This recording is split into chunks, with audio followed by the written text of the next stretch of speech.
Welcome to Watch Symposium. I'm Austin, and back on the channel is Marcelo's beautiful GMT Master 2 with the meteorite dial. And if you haven't seen his Smurf, link in the description. But finally, I have on gloves. I'm ready to do some polishing and just polish off my grime and his grime and fingerprints. We're against fingerprints, but it doesn't really matter, fingerprints on a watch like this, because it's white gold and there's a lot of wear on this. And what were you saying about wear and the retail value, or the, I guess, resale value of this watch when it comes to the wear, Marcelo?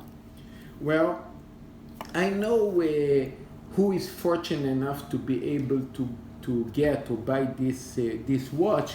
They usually leave it in the box. They leave it untouched because they see all the hype price that is going behind this watch that I think is now $100,000. Yeah, this is a $40,000 or $42,000 watch, and they sell in Japan for about $100,000. That's probably a brand new version. Now, yours, of course, has been well worn, which is awesome. It's amazing that you are just using it like a regular watch. I credit you, Marcelo. Exactly. I would probably get 20, 30, maybe even 40% less than the prices that we see in the gray market now, because I wear the watch. And I am fine with that, because I bought it because I like it. I don't care if this watch going to be resell, I don't know, next year for 20 grand. You know, because we buy watches because we like it. We don't buy watches only because of value market. That's Marcelo's life you're seeing right there. I think that's so important. I think that's so interesting. And I took this watch I am a chef, so I took it. I was grilling with this watch. I was throwing away garbage with this watch. I did trust me, I did very nasty thing with this watch, and in theory nobody give a shit, but I did it. Yeah, I mean, it's interesting. I mean, I don't want to say this is a tool watch or it's almost. I think that this watch is my G-Shock. you treat it as such, but I see this as a version of this, and a more modern version, a luxury version, and almost a homage to this watch. And it's almost a luxury homage to the tool watch past, and maybe not even the 16710, maybe the 1675, or the very first, or a little bit later, back when quartz wasn't an option. And I look at this as sort of a homage in a way, yet you can use it in the same way. I mean, it's got the screw down crown, and Marcelo uses it as such, and he can take trash out on in it, and it works fine. And I'm taking off my gloves because Marcelo he's surprisingly liberal about me messing with his watch. And so, can I hack the crown? Of course. I would never actually asked to do this, though I just did, because this is going beyond what I would actually what I think is cool, but he's just so insistent on me doing it. And please go ahead, manipulate. Maybe I'm going to study from you something new, like you show me in the Smurf, because this also I had a problem to take out the old crown back. Sure. So what I usually do is I undo it, and then what you do is slightly forward. You'll see when I do it slightly forward, it's going to pop out just a little bit. There it is. And then from here, well, you can wind it obviously, but if you wind it and then pull it out, I'm not going to do it. I could force it and it would probably work. But what I've noticed is you just roll it back, and then after that you can hack it. And it is a lot easier to hack. Now, if you wind it and then you try to hack, it doesn't work as well. I mean, again, I could wrench it out. I'm not going to. But by the way, also, if in any way you break it, is okay. I still have 4 years under warranty. Yeah, so, all right. So don't worry about that. I'm still. Okay, well, I am the owner. I'm under warranty. All right, well, let's take him up on it, guys. I'm going to wind it and I'm going to hack it, and let's see how it feels. I'm pulling, guys. I'm pulling. I'm trying to hack. I can't do it. I can't do it. So if you wind it and you pull, I mean, it doesn't let you. No, it doesn't let you. You roll it back, and then after that, you'll be allowed to. That's really key with Rolex watches, and it's something that I've noticed. Now, as far as going out to the first position, I'll look at that. Okay, this is obviously blue parachrome spring, and I think this is something like the 32865. I don't know what movement. Yeah, the 3286, I think. Wow, look at that. That wiggle test. Is that 24-hour hand wiggling? Not a bit. All right, and now it's interesting because what time is it, by the way? Now is 4. 4. Okay. Here. I don't even know what. Here we go. Why am I asking? I've got to watch. Okay, it's 3. All right. So usually with the 3185 movement, if you go forward and then you push it down, that doesn't catch so often. Sometimes it does, sometimes it doesn't. Let's see if it does. Okay, it did. It caught. All right. What you have to do with the 3185 movement is you have to go forward, okay, and then you go one more, and then you go back, and then you push it down. Now, this one, it doesn't matter, okay? Because you jump a little bit the hour? No, what happens is if you, let me just illustrate it. If I'm going forward on a 3185, and let's say I just go to the correct time, which is now, and I'm going forward, and then I push it down, oftentimes something will not catch in it, and when you go to wind it, that 24-hour hand will spin around because it hasn't sort of returned to the first position. So what you have to do again is you have to go forward to where you want, okay, and then you have to go forward at least one, and then just go back, and then you push it down, okay. But again, this is the newer movement. Maybe they fixed that, but that's the case. Oh, that's a great feeling, and you can feel. You don't see a line, of course, in the crown, right? No, but I can feel it. It's all hugged up against the rubber there. I can feel it. It's just so rock solid.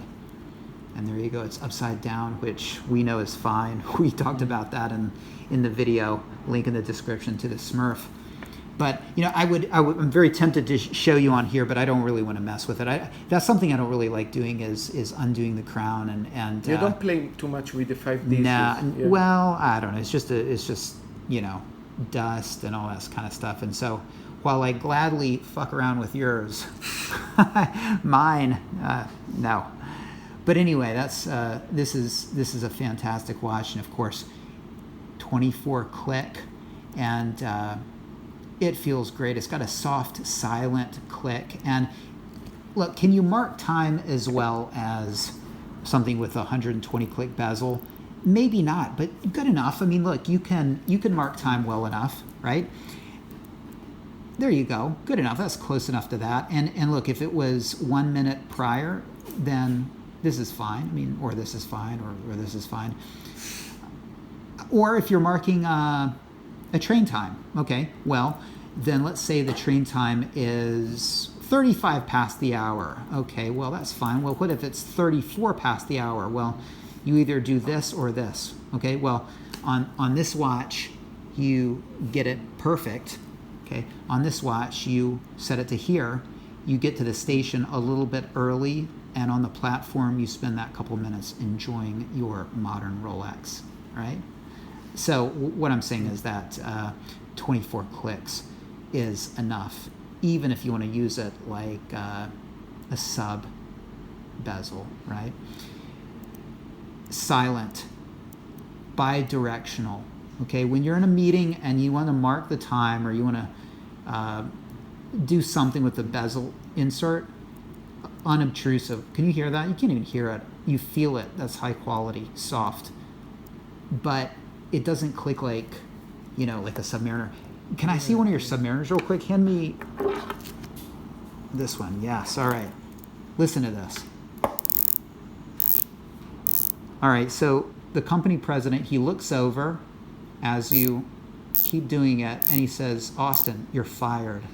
You're fired. Get the fuck out of the boardroom. And it's happened to me 2 or 3 times. And thanks to a Submariner, because they're so loud. And you know, the women around you, they look at you out of the corner of their eye, and I don't know, at best you look sort of like you don't know what you're doing, or you can't read the air of, you know, quiet respect for a company meeting. At worst, you look like a watch geek who can't resist playing with his fidget spinner.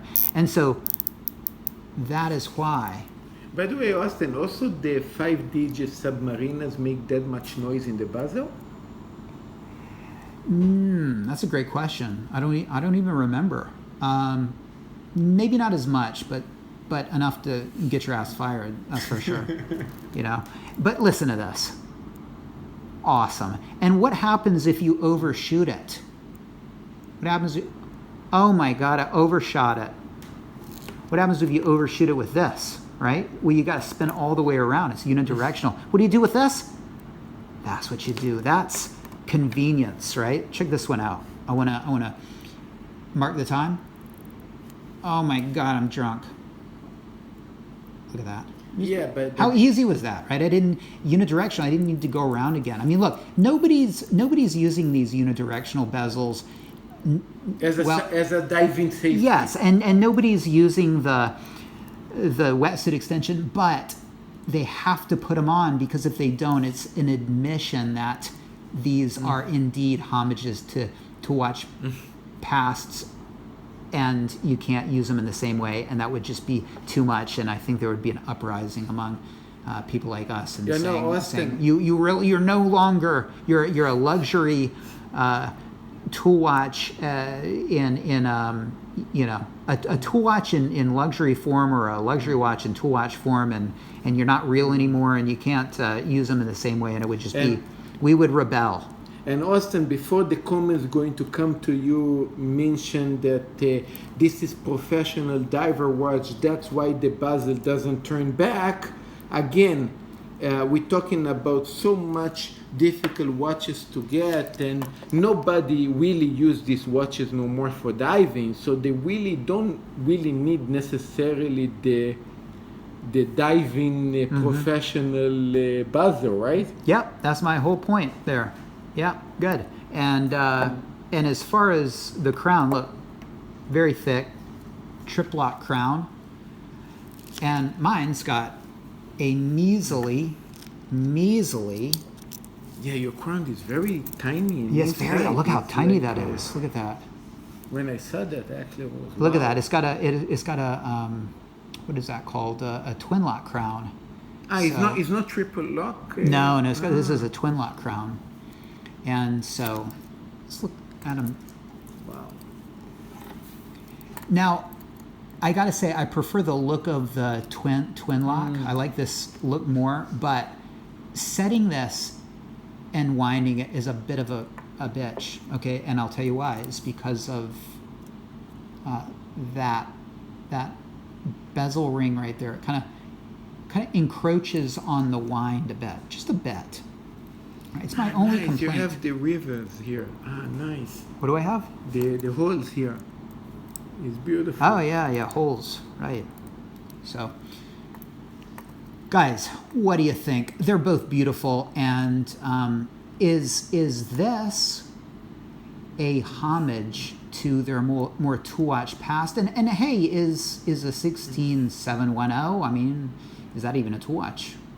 Is this right here a homage to their tool watch past, the 1675 and the even earlier 6542? Let me know what you think. Take care. A couple of awesome looking GMTs. Let me know what you think. Take care. Thanks for watching. Thank you, Marcelo. Yeah, no problem. Cheers. See you next time.